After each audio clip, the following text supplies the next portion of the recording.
할렐루야. 네, 새벽에 잘 오셨습니다. 우리 찬송가 85장. 찬송가 85장. 같이 찬송 부르시겠습니다. 구주를 생각만 해도 이렇게 좋거든. 주 얼굴 배울 때야 얼마나 좋으랴. 만민의 구주 예수의 귀하신 이름은 천지에 있는 이름 중 비할 데 없도다. 잠에게 아는 자에게 소망이 되시고 구하고 찾는 자에게 기쁨이 되신다. 예수의 넓은 사랑을 어찌 다 말하랴. 주 사랑 받은 사랑만 그 사랑 알도다. 사랑의 구주 예수여 내 기쁨 되시고 이제로부터 영원히 영광이 되소서. 아멘.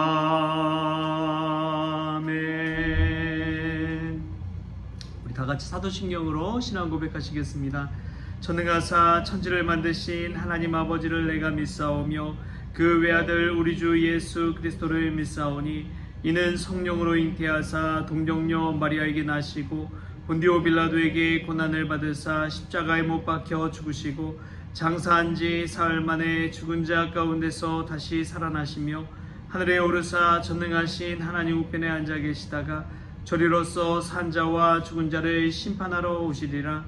성령을 믿사오며 거룩한 공회와 성도가 서로 교통하는 것과 죄를 사하여 주시는 것과 몸이 다시 사는 것과 영원히 사는 것을 믿사옵나이다.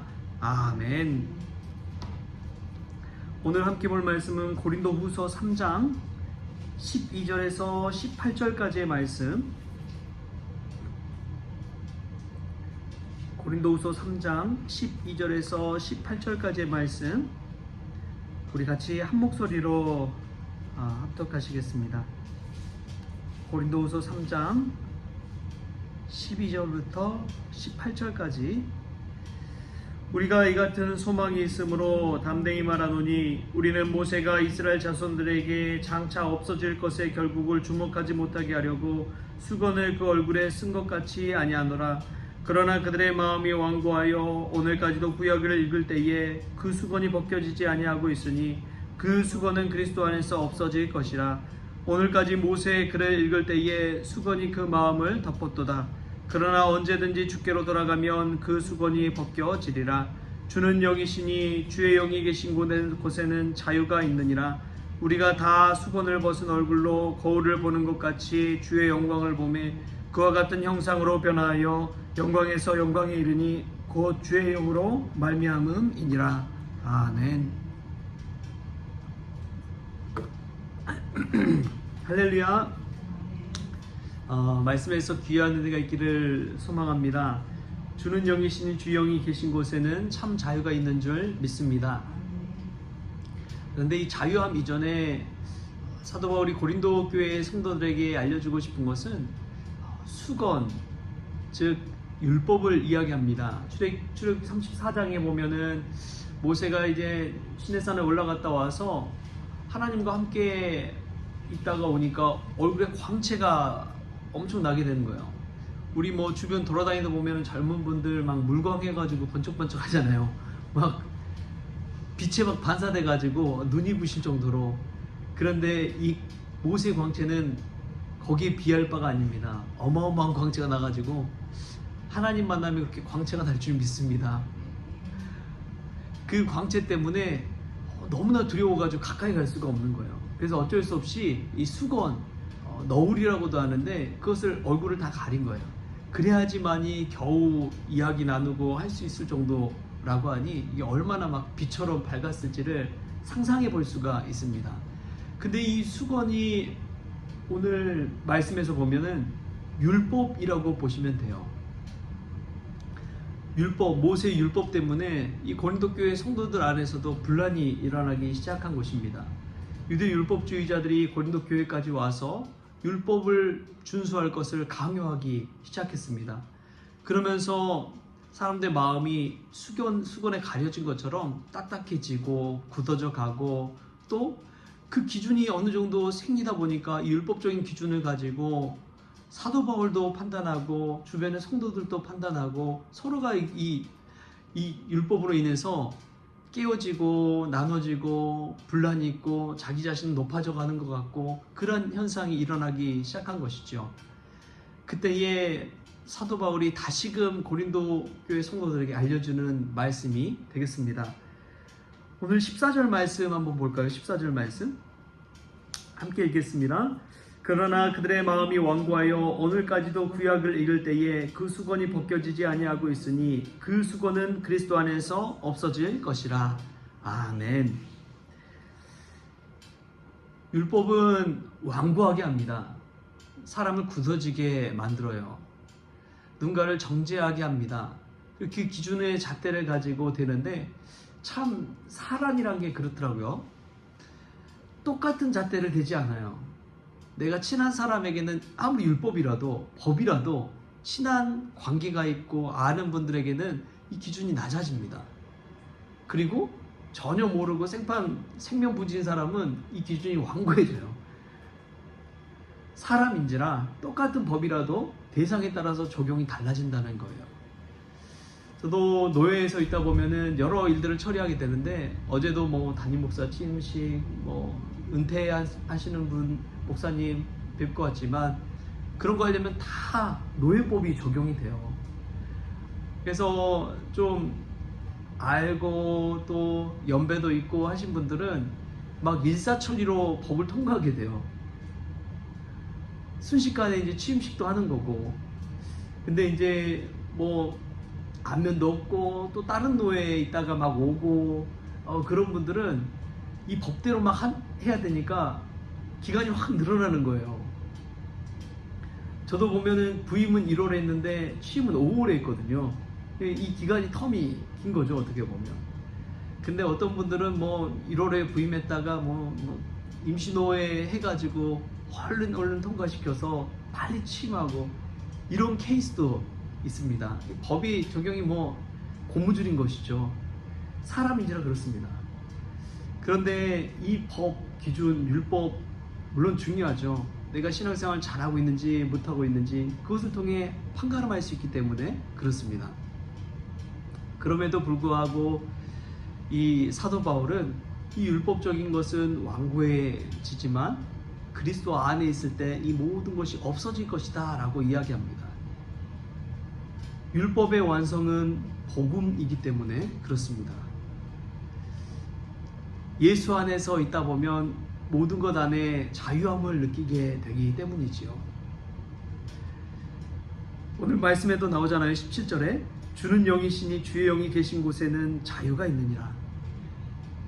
여러분, 주의 영이 계신 곳에 자유가 있다. 이 말씀은 우리가 다시금 한번 생각해 봐야 할 말씀입니다. 성경에서도 보면은 주의 영에 관해서 나온 부분이 이 부분이 유일하다고 해요. 하나님의 영에 관해서는 많이 들었죠. 하나님의 영. 근데 예수의 영, 주의 영 생소합니다. 이 당시에는 더 그랬어요. 지금 우리가 자연스럽게 받아들이지만 이 당시 주의 영? 예수예요? 너무나 생소한 말이었거든요. 그런데 이것을 통해서 삼위일체 하나님을 고백하게 되는 것이죠. 우리 주님의 영이 계신 곳에 참 자유가 있다는 것, 그것은 얼마나 귀한 일인지요. 이곳에서도 지금 주의 영이 함께 계신 줄 믿습니다. 주의 영이 함께 있는 곳에 자유가 있는 거예요. 왜 그렇습니까? 우리 예수님이 오셔서 죄에서 자유함을 얻게 하셨습니다. 죄에서 구원을 얻게 하신 것이죠. 우리 주님께서 오셔서 율법의 종노릇 하는 이들에게 복음의 자유함을 누리게 하셨기 때문에 그렇습니다. 우리 주님께서 오셔서 질병에 억눌리고 살던 사람을 해방시키시고 병에서 자유함을 얻게 하셨기 때문에 그렇습니다. 여러분, 예수님 안에 있으면 자유함을 누릴 수밖에 없는 것이 얼마나 그 기쁨이 큰지, 그 복음의 능력이 있는지.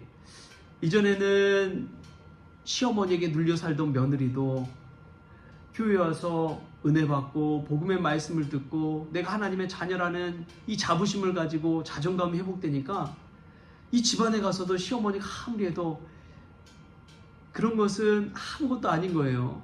우리 주님이 주신 자유함이 너무 크니까, 그 복음의 기쁨이 너무 크니까 그 모든 것도 이겨내는 것을 보게 됩니다.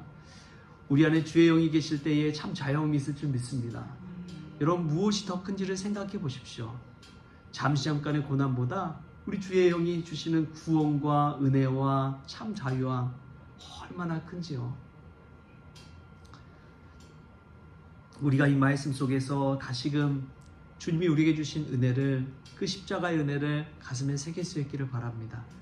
그리고 우리를 얽어매고 있는 그 많은 것들에서 노임받고 해방 얻고 참 자유함을 누리면서 사는 우리 성원 가족들 다 될 수 있기를 소망합니다. 저는 무엇보다 이 장소에 구애받지 않았으면 좋겠어요. 한국교회가 무너진 것이 장소 때문이라고 생각이 듭니다. 중요한 것은 복음이거든요. 복음이 있는 곳에 하나님의 능력이 역사합니다. 장소가 아무리 넓고 좁고 화려할지라도 그 안에 복음이 없다면 그건 그냥 친교 모임일 뿐이에요.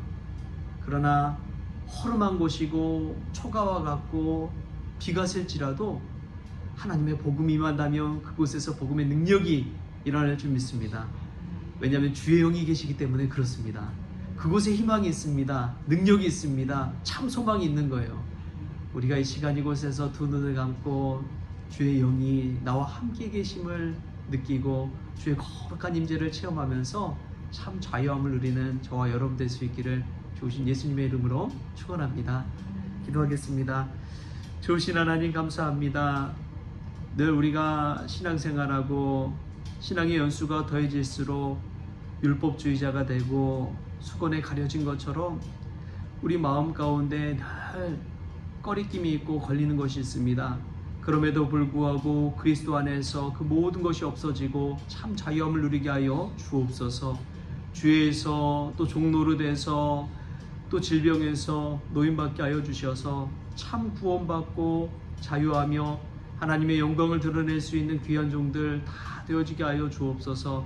주님, 우리가 시간이 지날수록 율법주의자가 아니라 복음주의자가 되기를 원합니다.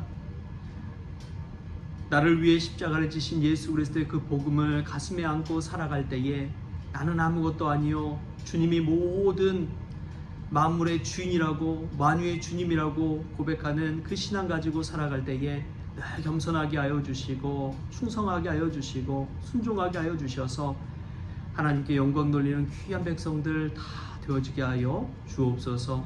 모든 것 감사하며 예수님의 이름으로 기도합니다. 아멘. 우리 주기도문으로 오늘 새벽기도를 마치겠습니다. 하늘에 계신 우리 아버지여, 이름이 거룩히 여김을 받으시오며 나라가 임하시오며 뜻이 하늘에서 이루어진 것 같이 땅에서도 이루어지이다. 오늘 우리에게 일용할 양식을 주시옵고 우리가 우리에게 죄진 자를 사하여 준 것 같이 우리 죄를 사하여 주시옵고 우리를 시험에 들게 하지 마시옵고 다만 악에서 구하시옵소서. 나라와 권세와 영광이 아버지께 영원히 있사옵나이다. 아멘.